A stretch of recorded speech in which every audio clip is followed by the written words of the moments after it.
அன்புள்ள அன்பான குடும்பத்தினரே, அன்பான நண்பர்களே, சகோதர சகோதரிகளே, குழந்தைகளே, இளைஞர்களே, நான் அருண் BS மார்கி.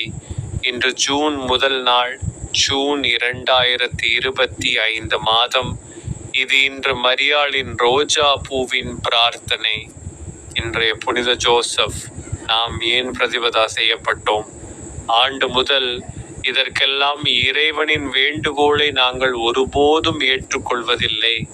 பிரதிபதா மாதத்தின் சந்திரன் நாளில் என்ன செய்யப்பட்டாலும் இயேசுவின் புனித இருதயத்திற்கு ஒரு பிரார்த்தனை. இயேசுவின் மகா பரிசுத்த இருதயே, ஒவ்வொரு ஆசீர்வாதத்தின் ஊற்று, நான் உன்னை வணங்குகிறேன், நான் உன்னை நேசிக்கிறேன். என் பாவங்களுக்காக துக்கத்துடன் என் இந்த ஏழை இருதயத்தை உனக்கு வழங்குகிறேன். என்னை பணிவாகவும் பொறுமையாகவும் தூய்மையாகவும் உமது சித்தத்திற்கு முழுமையாக கீழ்ப்படிதலுடனும் ஆக்குங்கள். நல்ல இயேசுவே, நான் உம்மிலும் உமக்காகவும் வாழ அருள்வீராக. ஆபத்தின் மத்தியில் என்னை பாதுகாக்கவும், என் துன்பங்களில் என்னை ஆறுதல் படுத்தவும், எனக்கு உடல் ஆரோக்கியத்தையும் என் உலகியல் தேவைகளில் உதவியையும், நான் செய்யும் அனைத்திலும் உமது ஆசீர்வாதத்தையும் பரிசுத்த மரணத்தின் கிருபையையும் எனக்கு கொடுங்கள். ஆமேன். கிறிஸ்து நம்மை நேசித்து நமக்காக தம்மையே கடவுளுக்கு நறுமணத்திற்காக காணிக்கையாகவும் பலியாகவும் ஒப்பு கொடுத்தது போல அன்பில் நடந்து கொள்ளுங்கள்.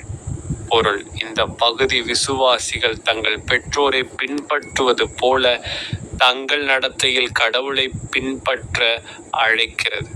குறிப்பாக கிறிஸ்து மனித குலத்திற்காக தனது உயிரை கொடுத்த போது வெளிப்படுத்திய தன்னலமற்ற மற்றும் தியாக அன்பை பிரதிபலிக்கும் வகையில் அன்பில் நடக்க இது அவர்களுக்கு கட்டளையிடுகிறது.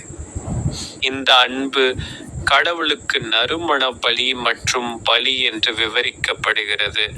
அதன் மகிழ்ச்சியான மற்றும் வழிபாட்டு தன்மையை எடுத்து காட்டுகிறது. கிறிஸ்தவர்கள் கிறிஸ்துவின் முன்மாதிரியை பின்பற்றி மற்றவர்களின் நன்மையை தீவிரமாக தேடும் அன்பால் வகைப்படுத்தப்படும் வாழ்க்கையை வாழ வேண்டும். இயேசுவின் இரத்தத்தால் 19 மற்றும் 20 வசனங்களில் பேசப்பட்டுள்ளது. பரிசுத்த ஸ்தலத்தில் நுழைய நம்பிக்கையுடன் இருங்கள். அது திரைச்சீலை வழியாக, அதாவது அவரது மாம்சத்தின் வழியாக, நமக்கு ஒரு புதிய மற்றும் ஜீவனுள்ள பாதையை திறந்துள்ளது. பொருள்: எபிரேயரின் இந்த பகுதி கிறிஸ்துவின் பலியின் மூலம் நம்பிக்கையுடன் கடவுளை நெருங்கி வருவதன் மூலம் விசுவாசத்தில் விடாமுயற்சியுடன் இருக்க விசுவாசிகளை அழைக்கிறது. இது கிறிஸ்தவ சமூகத்தின் முக்கியத்துவத்தையும் பரஸ்பர ஊக்கத்தையும் எடுத்து காட்டுகிறது. கிறிஸ்துவை நிராகரித்து உண்மையை அறிந்த பிறகு வேண்டுமென்றே பாவத்தில் தொடர்வதன் விளைவுகள் குறித்து இது ஒரு தீவிர எச்சரிக்கையையும் வெளியிடுகிறது. பழைய ஏற்பாட்டு பலிமுறையை விட கிறிஸ்துவின் பலியின் இறுதித்தன்மை மற்றும் மேன்மையை இந்த பகுதி அடிக்கோடிட்டு காட்டுகிறது. கலகக்காரர்கள் வறண்ட நிலத்தில் வாழ்கிறார்கள். பொருள்: இந்த வசனம் பாதிக்கப்படக்கூடியவர்களுக்கும் ஒடுக்கப்பட்டவர்களுக்கும் கடவுளின் கவனிப்பு மற்றும் ஏற்பாட்டை பற்றி பேசுகிறது. தனிமையிலும் தனிமைப்படுத்தப்பட்டவர்களிடமும் கடவுள் ஒரு சொந்த உணர்வையும் பாதுகாப்பையும் வழங்குகிறார் என்பதை இது எடுத்து காட்டுகிறது. செழிப்பு அல்லது சுதந்திரம் மற்றும் நல்வாழ்வில் பிணைக்கப்பட்டவர்களை அவர் வெளியே அழைத்துச் செல்கிறார். இதற்கு நேர்மாறாக கலகக்காரர்கள், கடவுளை எதிர்ப்பவர்கள் வறண்ட நிலத்தில் வசிப்பார்கள். இது பாழடைதல், கஷ்டம் மற்றும் ஆசீர்வாதம் இல்லாததை குறிக்கிறது.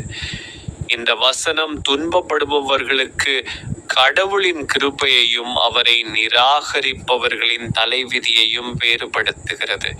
ஜூன்: இயேசுவின் புனித இருதயமே, இன்று 2025 ஆண்டின் 6ஆம் மாதம் வாழவும் எங்கள் முழு இருதயத்தோடும் உம்மை நேசிக்கவும், இந்த உலகில் உமக்கு உண்மையாக சேவை செய்யவும், நாங்கள் நித்திய மகிமையில் உம்முடன் ஐக்கியப்படும் வரை எங்களுக்கு தேவையான கிருபைகளை எங்களுக்கு வழங்குங்கள்.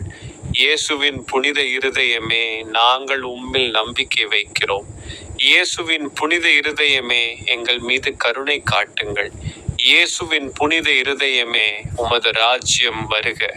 எனது யூடியூப் சேனலை பார்வையிட மறக்காதீர்கள்.